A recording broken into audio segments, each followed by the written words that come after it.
जवानी इसलिए नहीं दी है नौजवानों कि शराब के नशे में अपनी जवानी को तबाह बर्बाद करो। तुम्हारी ये तारीख नहीं है। तुम्हारी तारीख अगर तुम्हें देखनी है, उठाओ इमाम मालिक की तारीख। 17 साल की उम्र में मदीनतुल मुनव्वरा के जस्टिस ऑफ इस्लाम बन चुके थे। उठाओ तारीख हजरत अब्दुल्लाह इब्न अब्बास रजी अल्लाह ताला अन्हु की 16 साल की उम्र में तफसीर के इमाम बन चुके थे। वो इमाम, वो अब्दुल्लाह इब्न अब्बास, मुफस्सिरीन का कलम रुक जाता है जब इमाम अब्दुल्लाह इब्न अब्बास की तफसीर और रिवायत सामने आ जाए। वो नौजवान जिन्होंने इस उम्मत के फिरौन की गर्दन तन से जुदा की, मुआविज, एक बच्चे की उम्र 13 साल है और एक की उम्र 17 साल है। उठाओ तारीख हजरत अली रजी अल्लाह तआला अन्हु की 12 साल की उम्र में इस्लाम का झंडा बुलंद करते हैं। और आज हमारा बच्चा 12-13 साल की उम्र में सलमान खान की कौन सी फिल्म रिलीज हो रही है, गाना कौन सा रिलीज हुआ है, फौरन अपलोड करो और सुनो। 4-4 मरतबा फिल्में देखने जाते हैं। इनसे कहो कि ईद के दिन तकबीर तशरीक पढ़ो बेटे, तकबीर तशरीक मौलाना, and I listen to first time in my whole life. मैंने पहली बार जिंदगी में सुना है कि तकबीर तशरीक पढ़ते हुए जाओ। सलमान खान का गाना याद रहता है किसी का भाई किसी की जान का, और तकबीर तशरीक याद नहीं रहते हमारे नौजवानों को। अल्लाहु अकबर ला इलाहा इल्लल्लाह वल्लाहु अकबर वलिल्लाहिल हम्द। अभी चूंकि मैंने ईद और रामनवमी को कंपेयर करके बताया था, तो चूंकि ईद की जो सुन्नतें हैं 13, वो सारी सुन्नतें हमने बयान की थी और हमने यूं कंपेयर किया था कि इस्लाम में त्योहार मनाने का तरीका आज भी वही तरीका है जो तरीका मोहम्मद रसूलुल्लाह सल्लल्लाहु अलैहि वसल्लम ने अब से 1450 साल पहले बताया। त्योहार उसको बोलते, त्योहार उसको नहीं बोलते कि त्योहार के नाम पर किसी की दुकान लूट लो, 114 साल पुराना मदरसा जला दो, 4000 किताबें लाइब्रेरी में घुसकर मलिया मेट कर दो, खाक कर दो, जला दो। त्योहार उसको नहीं बोलते। जिन लोगों के दिमाग में भूसा भरा हुआ है, पढ़ो प्रश्नोत्तरी का मंत्र कहा गया कि हेतु ब्रह्मगतिस्तांति सत्संगतिर्दान विचारतोषा, कि इस जमीन के ऊपर ईश्वर के करीब होना चाहते हो तो ईश्वर के पाक नामों का चर्चा करो, यूं कहा। मेरे पेट में आऊंगा उधर आखिर में, लेकिन मेरे नौजवानों, मेरे साथियों, मेरे मुस्लिम भाइयों, 3-4 जो ये बीमारी है, ये जो गुनाह है, जिना, सिर्फ जिना लड़का लड़की के मिलाप का फिजिकल रिलेशन का नाम नहीं है। अल्लाह ने कुरान करीम के अंदर कहा वला तक़रबुज़ ज़िना, जिना के करीब मत जाओ। कुर्बते जिना, जिना के करीब मतलब सोशल मीडिया में अपने गर्लफ्रेंड, अपनी बॉयफ्रेंड, हमारी समाज की बेटियां मैसेजेस डिलीवर करते हैं, एक दूसरे को मैसेज फॉरवर्ड करते हैं, उसी से कुर्बत बढ़ती। ये जिना के करीब होने के वसाइल हैं, ये जराए हैं। दूर रहें आप जिना से। बहुत बल्कि अल्लाह तबारक व तआला शिर्क के बाद इस जमीन के ऊपर नफरत अगर किसी गुनाह से अल्लाह तबारक व तआला करता है, अगर कोई गंदा काम है तो जिना है। ये सेलिब्रिटी करते होंगे, हमारी बहुत सारी बच्चियां कोर्ट मैरिज करती हैं, जाकर कहती मौलाना वी हैव गॉटन मैरिज, हमने शादी कर ली है with the other religious person, किसी और नॉन मुस्लिम लड़के के साथ। Therefore we can live with each other, we can live life our long life, हम अपनी पूरी जिंदगी बिता सकते हैं क्योंकि हमने कोर्ट में जाकर हमने शादी कर ली। मुफ्तियान किराम बैठे, कयामत की सुबह तक सारे दुनिया के हजरात मुफ्तियान किराम, उलमाए किराम बैठकर किसी मोमिन लड़की का किसी गैर मोमिन लड़के से निकाह पढ़ा दे, क्या वो निकाह हो सकता? नहीं हो सकता। हमारे समाज में, आपके समाज में भी बच्चियां मुर्तद हो रही, मैं उसका भी बताऊंगा। एक इनकलाब में कभी आर्टिकल छपा था कुछ दिनों पहले डॉक्टर फारूकी अंसारी साहब का, उन्होंने स्पेशली मेरे पास भेजा और कहा कि मौलाना इसके ऊपर चर्चा कीजिए। आजकल हमारे समाज की बेटियां लोग कोर्ट मैरिज कर कर बोलती हैं कि नहीं मौलाना हमने शादी कर ली है, निकाह हो गया, कोर्ट में जब निकाह हो गया शादी हो गई। वो निकाह नहीं है, वो जस्ट कंप्रोमाइज। उनके जरिए से तुम्हारे कोख से निकलने वाला बच्चा हरामी नस्ल होगा। याद रखो समाज की बेटियों, दो वजह से हमारी बच्चियां इस दलदल में फंस जाती। वो रिलेशन सवाब का नहीं होगा बल्कि जिना होगा कयामत तक। कुछ तो को एजुकेशन सिस्टम की वजह से कॉलेज में बच्चियां पढ़ रही है। मौलाना there is nothing to follow the religious command the method of the last prophet. Mohammad की जिंदगी के मुताबिक, कुरान के मुताबिक ठीक है, हम बिलीव करते हैं कुरान और सुन्नत पर, लेकिन जरूरी धर्म को इतना बड़ा आप लोग बना देते हैं। एजुकेशन ले रहे हैं बच्चे यूनिवर्सिटी में, कॉलेजेस में मखलूत तालीम लेते हैं और वहां पर नाजायज संबंध बनता है और किसी गैर से अगयार से जाकर शादी करते हैं।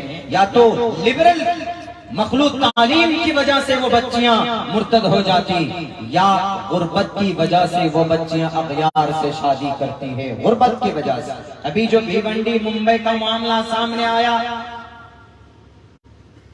मैं उस वाक़े को आपके सामने रखना चाहता हूं, उसके बाद कंपैरेटिव में आऊंगा, क्योंकि वहां पर भी बहुत बड़ा खुलेआम जिना हो रहा। मेरे भाइयों, मेरे साथियों, 27 साल की एक बेटी भारत के अंदर माली एतबार से सबसे स्ट्रॉन्ग शहर मुंबई भिवंडी में, वो शादी के लिए एप्लीकेशन डालती है कोर्ट में। उसका लॉयर कबूल करता है, शादी उनका दोनों की कानूनी एतबार से कोर्ट मैरिज करवा देता। 1 महीने तक प्रोसेस है ये, 1 महीने तक एप्लीकेशन कोर्ट मैरिज के बाहर लगी रहती है, ताकि अगर गार्जियन को कोई एतराज करना हो तो वो एतराज करें कि ये बच्ची हमारी गलत कदम उठा रही है, हम इनके माँ बाप हैं, हम एक्शन लेना चाहते हैं। 1 महीने तक किसी वकील ने देखा कि ये तो मुस्लिम बच्ची है, जय कुमार से हिंदू लड़के से कैसे शादी कर रही है बच्ची। तो उन्होंने क्या कहा कि पास के किसी तंजीम या किसी दानिश्वर को फोन किया कि आपके करीब की एक बच्ची है, उसका नाम फलां है, मुस्लिम है वो बच्ची, उस बच्ची ने किसी और गैर के साथ निकाह किया है, यहाँ पर कोर्ट मैरिज की है, आइए आप कोई कानूनी कार्रवाई कीजिए। आप लोग कहाँ सो रहे हैं, सिर्फ तकरीरें करते हैं आप लोग, सिर्फ जलसा कर रहे हैं, जमीनी सतह पर कुछ नहीं है, आकर देखिए। गए वो, जाकर देखा कि यकीनन एप्लीकेशन है। उस एड्रेस को लेकर उसके घर पे पहुंचते हैं। वो बच्ची कहती है, पहले इनकार करती है कि सर हमने कोई एप्लीकेशन नहीं दिया है, ये हमारा जो डॉक्यूमेंट्स है आधार कार्ड है, मुमकिन है कि किसी ने चुरा लिया हो, मिसयूज किया हो, हमारा इससे कोई लेना देना नहीं। वो बच्ची शायद ये समझ रही थी कि हमको इस चक्कर में नहीं पड़ना है, कौन कोर्ट कचहरी और कौन इन तंजीम के चक्कर में पड़े। तो जब फोर्स किया गया, जब मजबूर किया गया, तो उस बच्ची ने कहा कि बैठिए हम आपको सुनाते, हम भी तो जिम्मेदार हैं ना। उन्होंने हमारी और आपकी हालतें बयान की। उस बच्ची ने कहा कि सर अगर आप आए हैं, आप इतने चिंतित हैं, मुतफक्किर हैं, आप फिक्रमंद हैं, तो आइए मैं आपको बताती हूँ कि यकीनन मैंने कोर्ट मैरिज की एप्लीकेशन दी थी और हमारा विवाह भी हो चुका है कानूनी एतबार से। मैं बालिग हूँ, I am graduated, I have completed my graduation course. मेरी बड़ी यूनिवर्सिटी से मैंने ग्रेजुएट कंप्लीट किया। मैं 27 साल की हूँ, मैं बालिग हूँ, मैं सब कुछ मैं जानती हूँ।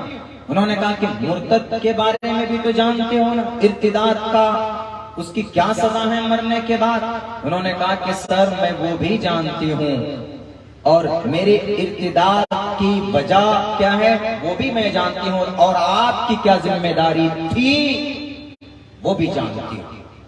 उस बच्ची ने कहा कि बैठे, सबको बिठाया उन्होंने कहा कि अब से 20 साल पहले my father has been died, मेरे अब्बा 20 साल पहले इस दुनिया से चले गए, उनका इंतकाल हो गया। कहा कि अच्छा फिर क्या हुआ? कहा कि मेरी माँ ने बर्तन मांज कर मेरी परवरिश की है, मुझे पढ़ाया लिखाया है। मेरी और भी एक बहन है, मेरे छोटे भाई हैं, उनकी परवरिश और मेरी पढ़ाई, हम सब भाई बहन को उनकी परवरिश में बड़ी मेहनत की, बड़ी मशक्कत की। तो कहा फिर कौन सी बड़ी बात? कहा कौन सी बड़ी बात है? अगर कोई पड़ोस में गरीब हो, सामने मालदार है, तो क्या जिम्मेदारी बनती है? आप तंजीम के मालिक हैं, आप कौम के लीडर माने जाते हैं, आप कौम के सदर हैं, आप सेक्रेटरी हैं, आप अध्यक्ष हैं, आप एमपी हैं, आप एमएलए। क्या जिम्मेदारी बनती? जिम्मेदारी ये बनती है कि अगर कोई गरीब है, मेरे अब्बा का इंतकाल हुआ, मेरी माँ ने कैसे मेहनत करके हम लोगों को पढ़ाया। कभी कभी ईद में तो हमारे पड़ोस के लोग खुशियां मनाते, कपड़े पहन के, हमारे पास मीठा खाने के लिए पैसा नहीं हुआ करता था। आपको मालूम है किस गुर्बत में जिंदगी गुजारी है हमने। मैं 27 साल की हूँ, पिछले 7 साल से शादी का इंतजार कर रही हूँ।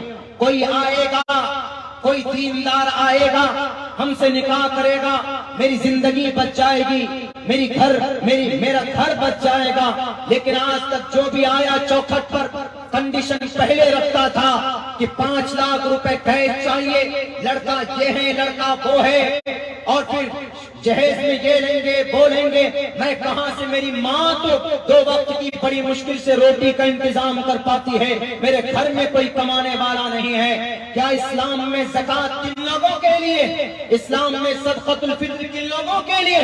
मैंने अपनी नजरों से देखा है लीडर साहब, मैंने अपनी नजरों से देखा है मेरे पड़ोस के अंदर ये मालदार साहब हैं। मालदार साहब ने अपनी 3 बच्चों की शादी कराई और हर शादी में, हर बेटी की शादी में 10 से 20 लाख रुपए खर्च करता था। क्या अगर 5 लाख रुपए मुझे दे देता तो हमारी शादी नहीं हो सकती थी? लेकिन नहीं, अपनी बेटी की शादी शान से करता है, शरीयत के खिलाफ करता है और कोई उनको कहने वाला नहीं होता है। जरा बताइए तो क्या करूं इस वक्त में? 7 साल से इंतजार कर रही हूं मैं अपने घर बसाने की, और जिस लड़के को आप कहते हैं कि वो गैर मोमिन लड़का है, जो तरीका मुसलमानों को इख्तियार करना चाहिए, जो हमदर्दी मुस्लिम नौजवानों को दिखाना चाहिए, वो एक गैर मुस्लिम लड़का होकर पिछले 10 साल से हमारे घर की देखभाल करता है। पैसों की जरूरत पड़े तो मेहनत करके ला कर देता है, मेरी माँ की दवाई का इंतजाम करता है। मैं जानती हूँ इस बात को, मुझे पता है कि मैं मरूंगी तो जहन्नम जाऊंगी हमेशा के लिए। लेकिन मैं इस बात को भी जानती हूँ कि अगर मैंने इस लड़के का साथ छोड़ दिया तो मेरी जो छोटी बच्ची है ये कलकत्ता की सड़कों पर और जनाब मुंबई की उन चौराहे के ऊपर अपनी इज्जत बेचने पर मजबूर होगी, और मेरे माँ हाथ में कटोरा लेकर भीख मांगने पर मजबूर होगी। मैंने सोचा मरने के बाद रब पूछेगा क्यों तुमने अपने ईमान का सौदा किया? मैं कहूंगा कि अल्लाह गुर्बत की वजह से। अल्लाह तबारक व तआला पूछेगा तो क्या हुआ? अल्लाह तबारक व तआला से कहूंगी कल कयामत में कि अल्लाह अपनी बहन की इज्जत को बचाने के लिए मैंने ये कदम उठाया और मुझे ये सौदा सस्ता लगा, इसलिए मैंने अपने ईमान का सौदा किया है खैर के साथ। मेरे भाइयों, होश में आने की जरूरत है। आज की आपकी बच्चियां मुर्तद होती हैं तो उनके पीछे क्या हाल है आप नहीं कोशिश करते जानने के लिए। गोश्त, मांस, मटन खाकर धुत रहते हैं। आज मुसलमानों पर जुल्म तशद्दुद होता है तो कोई आवाज बुलंद करने वाला नहीं। 114 साल पुराना मदरसा जला दिया जाता, मदरसे के ताल्लुक से केस बुक नहीं होता, 4000 किताबें जला दी जाती है, उन किताबों के लिए कोई कंपनसेशन का मुतालबा नहीं करता। इन लोगों से जो कुछ इख्तिदार पर बैठे हैं, क्या इस देश के वासी नहीं है हम? क्या इस देश में हमारा कोई अधिकार नहीं है? और सुन लो, बता दो उन लोगों को जो हमारे मदरसों को जलाते, उनकी किताबों में तशद्दुद का कोई वास्ता और रास्ता नहीं। जैसे धर्म के अंदर अपने मजहबी त्योहार को मनाना अपने अकीदे के एतबार से ठीक है, मनाओ, अच्छी बात है। रामचंद्र जी को खुश करना है, अच्छी बात है, करो, लेकिन मर्यादा पुरुषोत्तम के राम का मंत्र होना चाहिए। रामनवमी के मौके पर थाली के ऊपर जनाब चंदन की लकड़ी और तुलसी का पत्ता डालकर उस वक्त भजन होना चाहिए। तुलसीदास कहते हैं रामचरितमानस में कि रामनवमी पर श्री रामचंद्र जी को खुश करना चाहते हो तो उनके सुबह सवेरे उठकर उनके नाम के लिए उपवास रखो, व्रत रखो, जय श्री राम का नारा लगाकर किसी मदरसे को जलाकर तुम ईश्वर के करीब नहीं हो सकते। इसलिए कि ईश्वर साफ लफ्जों में कहता है, मैं खुश होता हूँ मेरे नाम का वर्णन करने से, किसी की दुकान किसी मदरसे को जलाने की वजह से मैं खुश नहीं होता। लेकिन जिम्मेदार कौन? We are responsible, हम जिम्मेदार हैं। क्यों? हम एक्ट नहीं करते। बस बच्चियां मुर्तद हुई जी, कितनी बच्ची? 17 बच्ची मुर्तद हो गई। किस लिए? मौलाना बड़ा दुख का मकाम है, 17 बच्चियां मुर्तद हो गई। अरे क्यों हुई मुर्तद? कभी गए उनके घर पे? क्या मामला है? हम लोग नहीं जाते, हम लोग फिक्रमंद नहीं होते। क्या आपके पूरे भागलपुर में मिसाल के तौर पर अगर 5 लाख मुसलमान है, अगर एक दिन में 1 रुपए जमा करेगा तो क्या एक दिन में 5 लाख रुपए जमा नहीं होंगे? 30 दिन के अंदर ये पैसा 50 लाख करोड़ों तक नहीं पहुंचेगा? 1 साल के अंदर अरबों रुपए तक ये पैसा नहीं पहुंचेगा? 1 रुपए कौन करे? कोई नहीं।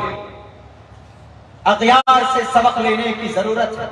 आज हम आरएसएस को गाली देते, वीएचपी को गाली देते कि नहीं वीएचपी ने ये शरीयत के ताल्लुक से ये बात कही, आरएसएस को मिटाने पे तुले। हम खुद मिट रहे हैं जनाब।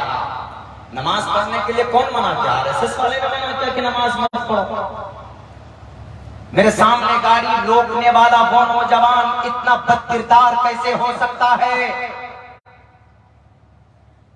शराब पीकर नशे में धुत होकर अपनी जवानी को कैसे बर्दाश्त कर सकते हमारे नौजवान? जब तुम्हारा गुनाह बढ़ता है, जब कौम की नाफरमानी बढ़ती है तो अल्लाह तबारक व तआला जालिम बादशाह को मुसल्लत करता है। याद रखो, दूसरों को कोसने से पहले अपने अंदर सुधार की कोशिश करो, तब्दीली के लिए कुछ मेहनत करो। इन्नल्लाह ला युग़य्यिरु मा बिक़ौमिन हत्ता युग़य्यिरु मा बिअन्फुसिहिम। जब तक नहीं हरकत करोगे तो जिंदगी के अंदर, लाइफ के अंदर, समाज के अंदर, माशरे के अंदर तब्दीली नहीं पैदा हो सकती। अब्दुल्ला सालिम लाख सीखे, हजरत मौलाना लाख कुरान और हदीस की तफसीर करें, लेकिन जब तक अमली एतबार से हम लोग मैदान में नहीं मुतहर्रिक होंगे तो तब्दीली नहीं लाई जा सकती। जनाब जानते हैं कि ज़िना गलत है, जानते हैं कि शराब गलत है, इन स्पाइट ऑफ दैट शराब पीते हमारे बच्चे, कोरेक्स पीते। बिहार में तो प्रतिबंध, कोरेक्स, ठेपी, कुछ नहीं मिला सोल्यूशन लगा करके इसे कपड़े में ऐसे गठरी बना लेते हैं और सूंघते हैं, बिल्कुल जोर से सूंघते हैं, तो मस्त हो जाते हैं। फिर जाकर किसी की कार के सामने बाइक रोकते। Why Allah created you from water? Why? क्यों अल्लाह ने आपको पैदा किया?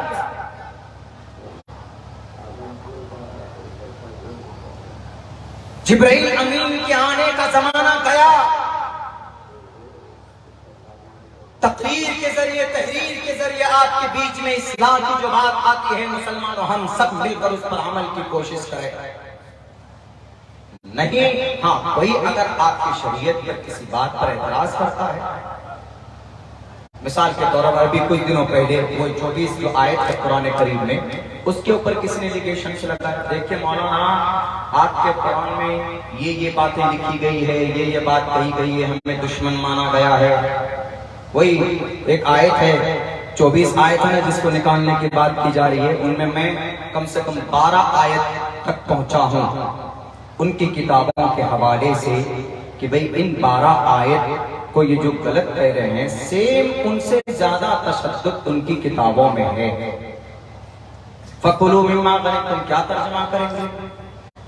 खाओ, गनीमत का जो माल है ले गनीमत को खाओ, और अल्लाह और उसके रसूल के लिए वो माल और दौलत किसी की पर्सनल प्रॉपर्टी नहीं होती। यसअलूनका अनिल अनफाल, कुरान करीम के अंदर है कि अल्लाह और उसके रसूल के लिए। लेकिन क्या तर्जमा करते हैं कुछ लोग, जानते हैं वो कि ये तर्जमा नहीं है, लेकिन फिर भी आपको बदनाम करके, आपको डेमोरलाइज करने के लिए करते हैं, आपको टारगेट पे लेने के लिए, आपको निशान पे लेने के लिए वो करते हैं इसका तर्जमा फकुलू मिम्मा गनिमतुम, लूटो और खाओ। वीएचपी के लोग करते, हाँ, जहां बोलने की बात वहां हम देंगे, अदब के साथ बेखौफ होकर जवाब देंगे।